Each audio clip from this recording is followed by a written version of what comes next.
Direction les Hautes-Pyrénées à présent pour une leçon de choses. Comment sauver les crapauds des chantiers, des dangers de la route? C'est la mission d'une classe de lycéens à Vic en Bigorre, Robin d'Oro, Régis Cotias. Une mission de sauvetage un peu particulière pour Philippe Bricot et ses élèves de BTS. En une demi-heure à peine, à l'heure du déjeuner, ils inspectent une dizaine de seaux. Ah, une grenouille. Des grenouilles, mais aussi des crapauds et toutes sortes d'amphibiens. En pleine période de reproduction, ils doivent traverser cette route près de Vic en Bigorre pour atteindre un étang et pouvoir s'accoupler. Quelques dizaines de mètres à peine, mais un parcours périlleux. C'est un peu par hasard que je me suis aperçu que la nuit, il y avait des amphibiens qui traversaient et qui se faisaient écraser. Donc j'ai eu l'idée de mettre en place cette barrière amphibien qui permet de sauver presque dans les 500 individus sur une saison de reproduction.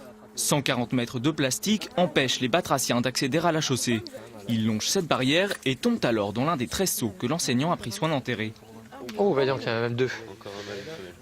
Ouais, vraisemblablement. 7 ans maintenant que ce passionné de nature sensibilise ses élèves en les laissant chaque midi relever les pièges par groupe de 4.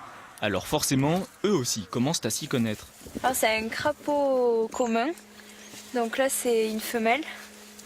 Donc pareil, elle a un gros ventre et elle a l'absence de callosité au niveau des pattes.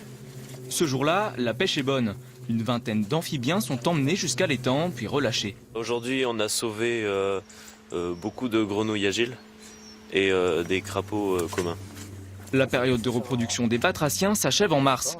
D'ici là, Philippe Bricot cherche des volontaires pour remplacer ses étudiants pendant les prochaines vacances scolaires.